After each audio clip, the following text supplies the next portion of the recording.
Coming up this week, football defeats Navy in another close game.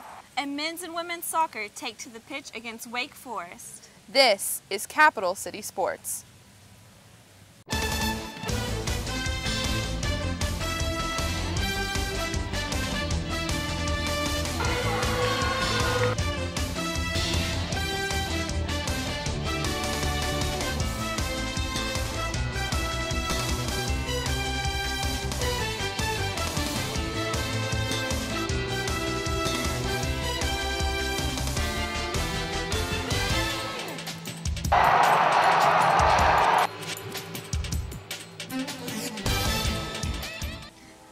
Hello and welcome into a new episode of Capital City Sports. I'm Emily McDonald. And I'm Caitlin Stansel. After two close games against ECU and Georgia, the football team was in another battle against the nation's leading rush offense. Let's send it to Paul Kritzman to get a breakdown of the game. The South Carolina Gamecocks taking on the Navy Midshipmen at Williams-Brice Stadium with 82,000 plus fans cheering them on as they kick off their homestand of the 2011 season. Let's kick off the highlights. Marcus Lattimore taking the handoff on South Carolina's own 21 and rushes for 31 yards to the Navy 48 before being pushed out of bounds. Big day for that guy. On that drive, Carolina cannot convert a fourth down, and Navy takes over at their own 35. Navy says, hey look, we can run too. Gigi Green runs for 30 yards in the South Carolina territory on the option. Big gain there. After that, John Howell will take the flick around the Carolina defense and rush for 27 yards and 6 points. Navy up 7-zip. Next drive for Carolina, Garcia throws a completion to Jason Barnes for 14, and then on the screen to Ellington, picks up 7, getting them the half field and allowing Lattimore to take over, rushing 5 times and picking up the last 50 yards there, putting Carolina on the board for 6. Next Navy possession, they continue to push the ball in the South Carolina territory, yard by yard off the option. First and goal in the red zone, and Navy's quarterback Chris Proctor decides not to pitch it, pushes it in for 6 there, putting them up 14-7 in the first. Gamecocks next, Garcia tosses one up to Nick Jones, great catch and pull down for a big reception to Navy's 27. A couple plays later, guess who? Mr. Marcus Lattimore taking the call again, pulling some sweet moves and gaining 16 to set up his second TD of the game. Second half, South Carolina up 17-14 in the red zone. Garcia feels the pressure, tosses it out, and Alshon is not there to receive it. But Kwesi Mitchell for Navy is, and he picks out the interception. Navy's Alex Teague would rush up the middle on the next play, but Antonio Allen causes a fumble. Carolina cannot recover it. Navy ends up gaining 32 in the ordeal before this 2-yard run by Alex Teague for a 21-17 Navy lead. First and goal at the Navy 7, and who else? Hand it off to Lattimore and let him get his 3rd touchdown of the game. Carolina up by 3, 24-21. Fourth quarter now, Navy do or die on 4th and 15. Proctor steps out of the pocket and throws one up to Matt Aiken for a huge reception of 16 yards. Navy looking for that comeback. 4th and 7 now, and Proctor throws it downfield, but Antonio Allen is there to put their hopes away. Carolina would run out the clock in victory formation and sink the Midshipmen with a 24-21 final for their home opener of the year. Lattimore, the star of the game, ends the day almost outrunning Navy on his own. 246 net yards, the most for any running back ever under Spurrier. Paul Kritzman, Capital City Sports. Thanks, Paul. Justin Stevens and Philip Weiss were there also, and they're in the boardroom this week to discuss the game. Welcome into the boardroom. I'm Philip Weiss. Alongside me today, Justin Stevens. The Gamecocks just pulled out a heart attack-inducing win, 24-21 against Navy. A lot of people thought they'd do a lot better than that tonight. But good news, the Gamecock offense did pull through behind a career-high attack by Marcus Lattimore. Justin, what did you like from the offense tonight? I'll tell you, Philip, what I liked about this offense. It's Marcus Lattimore. I said last week the only reliable thing South Carolina has right now, and it proved it tonight. 37 carries, 246 yards, 3 touchdowns. He might be the favorite for the Heisman right now after this week. Lattimore, he got his yards inside, outside. He got him everywhere. He even had a little bit contribute in the passing game. So Lattimore right now is the only reliable option, like I said, for this team. And it seems like South Carolina's going to have to rely on him more, but they're really going to have to get some other kind of contribution from this offense. They can't rely on him every single week. Absolutely, and Lattimore looks like he's getting better and better as the weeks goes on. Bad news for the Gamecocks. Steven Garcia looks to be his same self, which is not necessarily bad, not necessarily good. What did you see out of Steven Garcia tonight? I mean, his numbers weren't bad. 18 for 25, 204 yards, and that one interception, which bonehead pass. I don't know what he was thinking. Yeah. He had time to throw it all night. The offensive line really gave him a lot of protection. It's just he didn't find his receivers against an undersized Navy defense. I'm not sure why he didn't go to Alshon Moore. He made plays, as in the Georgia game, as we saw that touchdown in the end zone. Alshon can make the plays. Garcia just didn't get him the ball. The two receivers that contributed the most, Nick Jones and Jason Barnes, they led the team in receptions and yards. And Nick Jones was a teammate of Marcus Lattimore in high school. So Burns really stepped up tonight for the South Carolina Gamecocks. Absolutely. The offense did look good. Sputtering at times on throwing the ball, but the running looks great. We'll be right back. We'll take a look at the Gamecock defense in the boardroom.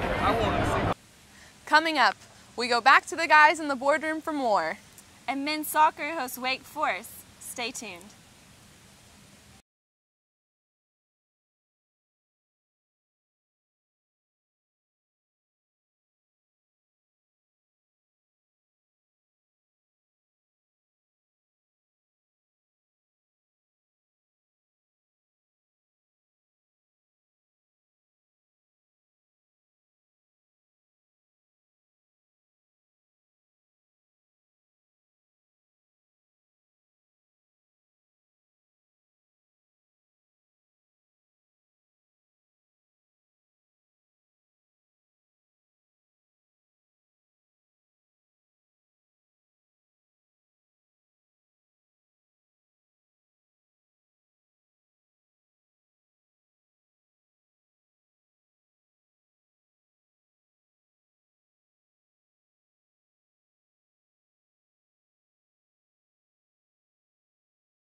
Welcome back.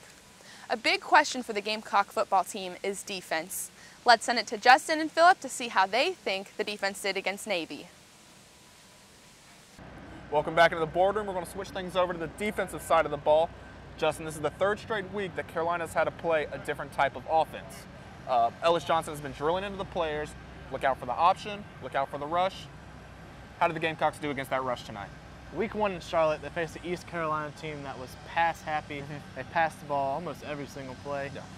Week 2, they more balanced offense, pro style with Aaron Murray and Isaiah Crowell, the true freshman running back. And now they face a team that rushes the ball the whole game. Before this game, Navy was averaging 400 yards a game, 440 points, and they were number 1 in the country rushing the football. I think the defensive line held them up pretty good. Navy still had 275 yards rushing. They split it around. The fullback had 90, the quarterback had 70, and one of the running backs had 60 yards. So, I mean, Navy got their yards, but it wasn't enough because of their passing game. So the defensive line and the linebackers really held their ground against Navy's triple option. and we're able to come out with a win. And you mentioned the passing game. It's no secret the Gamecocks secondary tends to struggle at times. But that's something that the Gamecocks didn't really have to worry about too much tonight, going against the rushing option attack. But there were still some big plays through the air. How did that secondary hold up tonight? Yeah, I've been saying every single week, and I've been really critical of the secondary, but I think they are the Gamecocks' weakest link right now. Yeah. And it proved it today. Navy only passed the ball 9 times. They were 5 for 9, only 60 yards. But 2 key situations, a 4th down, I think it was a long 3rd down play. Yeah. Navy was able to come up and grab the ball over 3 of the Gamecock secondary. Yeah. And the receivers weren't gigantic receivers either. They were under 6 foot. I mean, Navy is all undersized, and the secondary just did not come up big at all. Yeah, that's definitely something that the Gamecocks are still going to have to work on as they look ahead. And now, Justin, every week there has been a huge player on defense who has just stuck out as being the star, both against ECU and Georgia. Who was that player tonight?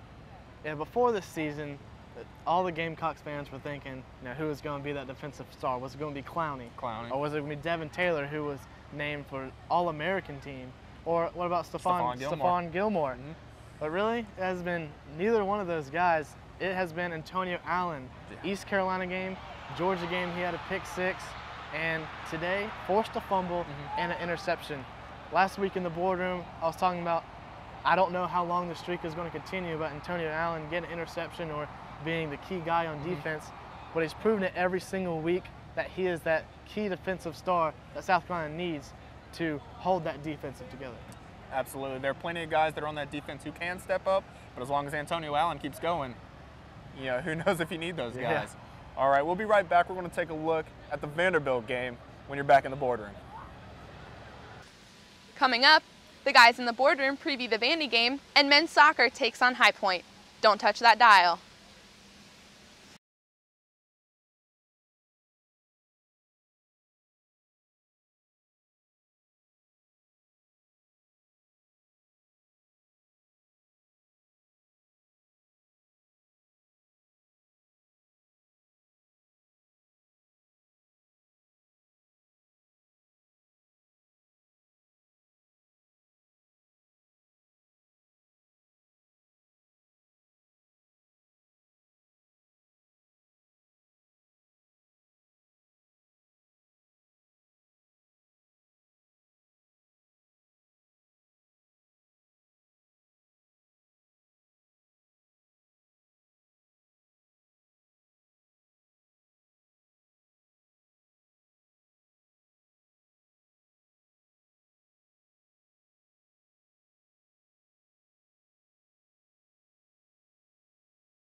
Thanks for staying with us.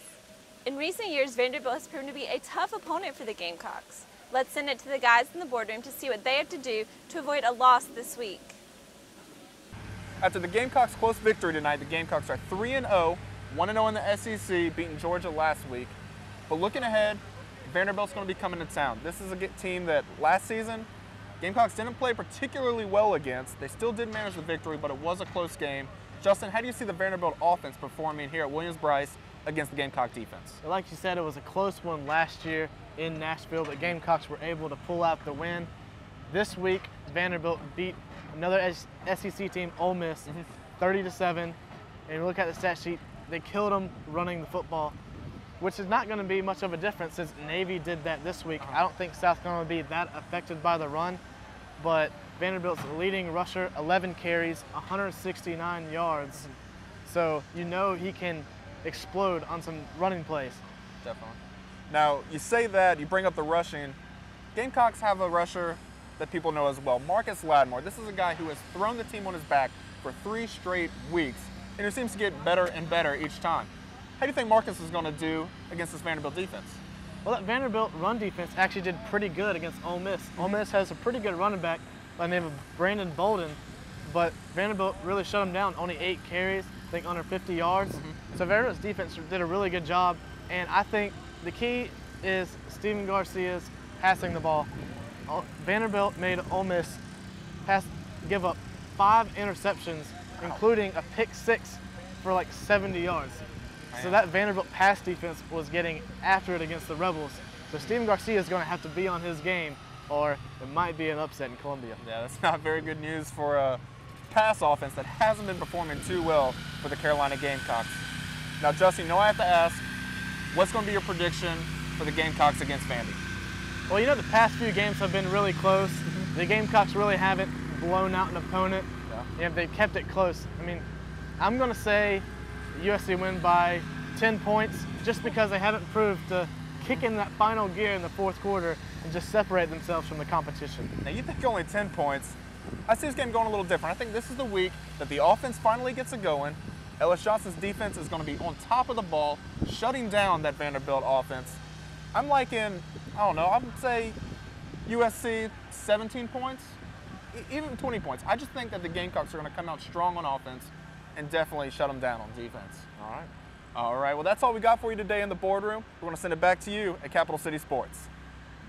The men's soccer team hosted Brown Friday night. Let's send it to CCS rookie Ross Hansopoulos to see how the Gamecocks did against their Ivy League opponent. Matchup against the Carolina Gamecocks and the Brown Bears, and already it's starting to get physical with the Brown Bears with their first foul of the game. Moving on to the second half, the Brown Bears will attempt a cross, but blocked by Braden Troyer, and Carolina is down 1-0. However, they're still trying to show some fight here in the second half. Carolina with a corner kick. It is going to be attempted by Emmett Lunsford, and Brown knocks it away to save a goal. Brown attempting a corner kick. It is up. However, a foul and inside of play by Brown, and Alex Long will kick it away. JP Raftery attempts to cross, but blocked by Brown, and they will take it away. However, taken away by Trevor Hubbard. Pass it down to JP again, and then we'll pass it to Nicholas Cavien, and kicks it. But that's been the story all night, Brown's defense. Brown looking to capitalize here in the second half to go up 3-0, but Alex Long says, I had enough. Let's kick it away. Snoopy Davidson kicks a kick, and the crowd is having a big scare on that one, as that almost went in as well. Carolina falls to the Brown Bearcats, as their new record is now 1-4-2. What you saw tonight was the difference between a senior-dominated team and a younger team. Brown found a way to win the game. You know, I thought in the first half we played very well, and we made a mistake, and they pounced on it. Then in the second half, you know, they kind of took advantage of a situation, again, due to some experience on the corner kick, and found a way to stick that in, and then we were really behind the 8 ball. But I think our guys played very hard. I thought that they never gave up. They worked very, very hard, and of course that's what we expect, but those are the building blocks that we need to have to keep moving forward. And it's a difficult loss for us tonight. Brown's a good team, but you know, I thought we played much better than the result indicated, but that's not really going to show for much except for our team and our coaching staff, and we just got to keep pushing. Ross Hansopoulos, Capital City Sports.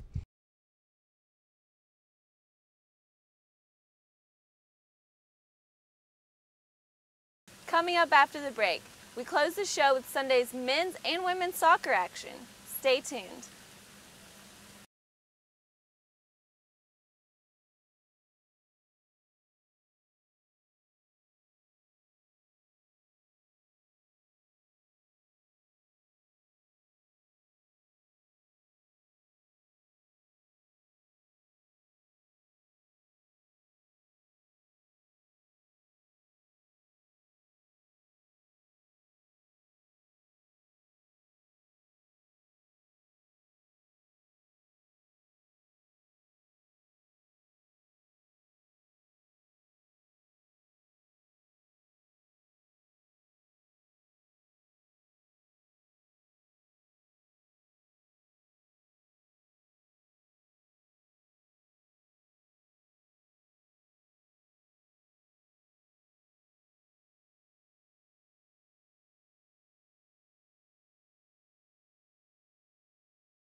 welcome back.